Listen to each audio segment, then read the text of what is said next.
Hey, Scorpio Ascendant, Scorpio Risings, welcome. This is your July, beginning of the month July video. This eclipse happens July 4th, July 5th, Central Standard Time. And so for me, it's like 11:44 p.m. Understanding what area of your life this is going to be in and break it down where we're talking about who is it? What is it? Like what areas of my life is this going to be in? How is it going to affect me? Is my family going to be involved? My mating? Like we're going to discover together. Together we're going to walk through this.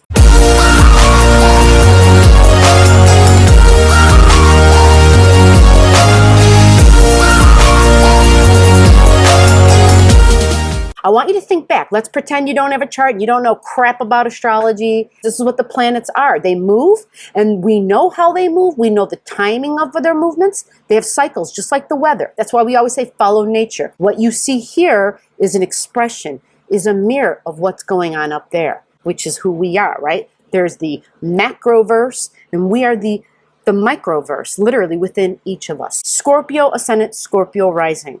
When we have an eclipse at 14 degrees Capricorn energy, that this is going to be your ways of communicating. This is all about how you think, how you relate, how you communicate. With who, where in your life could this be? In the place of my immediate environment. And who are the people that are part of that? Why does this matter? A few years ago, like 2015 actually, God, that's crazy. I said a few years ago. 2015 is 5 years ago now. Like shit has happened so fast, especially this last 6 months. 2015, Pluto was sitting here in this mark, okay? And Saturn was sitting here not too long ago.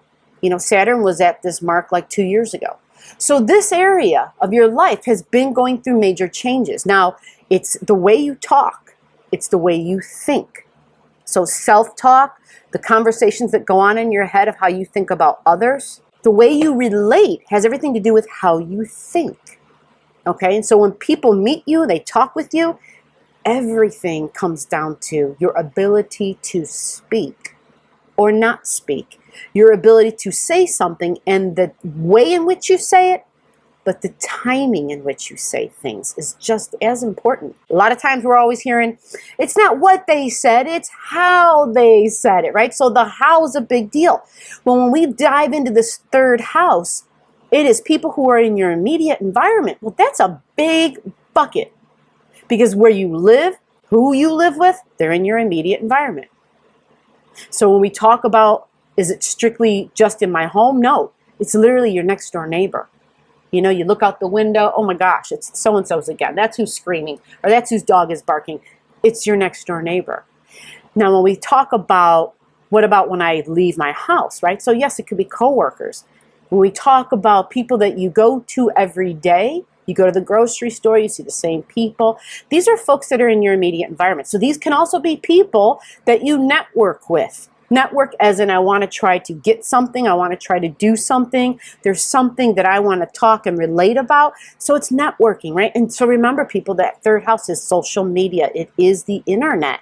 So for Scorpio Ascendant, Scorpio Rising, having Capricorn there, you're going to do well. You're going to do well if you engage in a way that is positive, but it is showing where you're not necessarily somebody who's in charge to just be in charge. This placement is all about relating and doing things where you can, in a way, speak for the community, but very much connecting with those in your community on a deep level. You know what I'm talking about. I know you know what I'm talking about. Understanding the deepness, the depth of your relationships, and then being able to talk about and to communicate those things. This is going to be a big deal because this is where you will succeed. It's like you're going to be able to understand people. Not that you don't already, but there's a depth that happens when you relate with folks. And I know this because I see what you got in your 8th house. And your 8th house is how you relate on a deep layer. It's below the surface. It's the soul's understanding, our 8th house. And you have Gemini energy there. So it's another emphasis of 3rd house energy talking about deep things. But now we talk about that your actual 3rd house placement of Capricorn there. It's like you're going to be setting the example right? You can be the boss in this area because you can set the example. Not being the boss in this area is in, I'm going to tell you what you got to do. I'm going to be like, hey, these are the restrictions. These are the rules. Yeah, you do that in your own home with your children. You can be the boss, but you got to do it by showing. You got to do it by living it. You got to do it by being it, by being the boss. Not being the boss in the sense of, hey, you can and can't do this and pointing fingers, but being the boss by showing how the boss expresses. This is where you will excel. This is where you'll take off. So go back 5 years ago, 2015. What was changing? What was transforming in your life? This is the house of siblings. Third house is siblings. So there were changes, there were transformations happening. Pluto was there, and Pluto's still going to be in this house, typically, all the way until 2024. So Capricorn energy is going through this big evolutionary cycle, and we're all feeling it. So Scorpio ascendant, having this eclipse there, it's all about the way you think, the way you speak, the way you relate. And it's a full moon lunar eclipse. Full moon lunar eclipse means there's going to be a light. And when the light gets turned on, it's like, oh shit, I wasn't aware of that. Or I was aware of it, but I needed to be aware of this extra something. And being aware of this extra something helps you to release something. I've got a video out all about this eclipse. So I want you to go watch it. It's not a long video, okay? But you will glean much more from it. We're all understanding the big picture of how in our little world, we're part of a bigger world. We have in the last 3 months, right? I'm recording this at the end of June, which by the way, Mars went into Aries yesterday or the day before. Keep that in mind. Keep that in check, right? Mars in Aries, it gets invigorated, gets fired, gets fueled up. Your Arian energy is located in, where's Aries? In your 6th house. So this is good. This is health. But this is your work. And so there might be this, I want to just go, do. I got to work. This is your health. So Mars being there should give you a little, it's like taking a, Red Bull type of thing, should amp you up. Now, things could be different depending upon if you have other things placed in other spots, right? Other planets. If you don't know, if you need help, just comment your stuff below. People, I want you to realize something. I'm very passionate about this knowledge to the degree that it should not just be within me. It shouldn't be within just my hands. It should be in your hands. So when you comment your birth digits, it will get you your rising sign. This is free. I find this for you for free because I am that passionate about you having the knowledge for yourself. Release. You're releasing something. You're releasing a belief. You're releasing a belief possibly about work. You're releasing an ideal about how you thought about work because it's in the house of thinking, right? And it's also in the house of speaking. So did you used to speak for work? Are you going to change that? Are you maybe now going to not speak for work anymore? Are you done? Is it you're just over? And that's okay. We're meant to change. We are so afraid of change. And I am right there with you. I understand that. I really, really, really do. What we have to embrace is that change is part of growth. And so if we refuse to change, then we are saying to the universe, to the creator, to the goddess, we are saying, I don't want to grow. We're being the eternal Peter Pan. We're saying, but I don't want to grow up, right? I don't want to grow.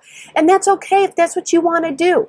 But just be real and understand that when you see others that are changing, that this is them grabbing that bull by the horns, jumping on it and say, take me for this ride, baby. I'm going with you. All right? Because sometimes that's the best way to do it. And Mars going into Aries can make you way more ambitious towards work, towards new health habits, new work habits, because it's that 6th house energy. So we incorporate the meaning of Virgo energy.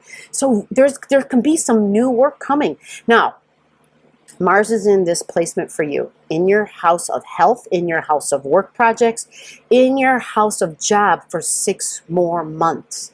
So realizing there's likely going to be some friction for you. When I say friction, I see that your Arian energy, all right, is going to be, it's not going to be feeling so good about these changes because it completely and totally squares up with the house of thinking and belief, right? It's your 3rd house, it's your 9th house. Your 3rd is what I think. The 9th house is what I believe in.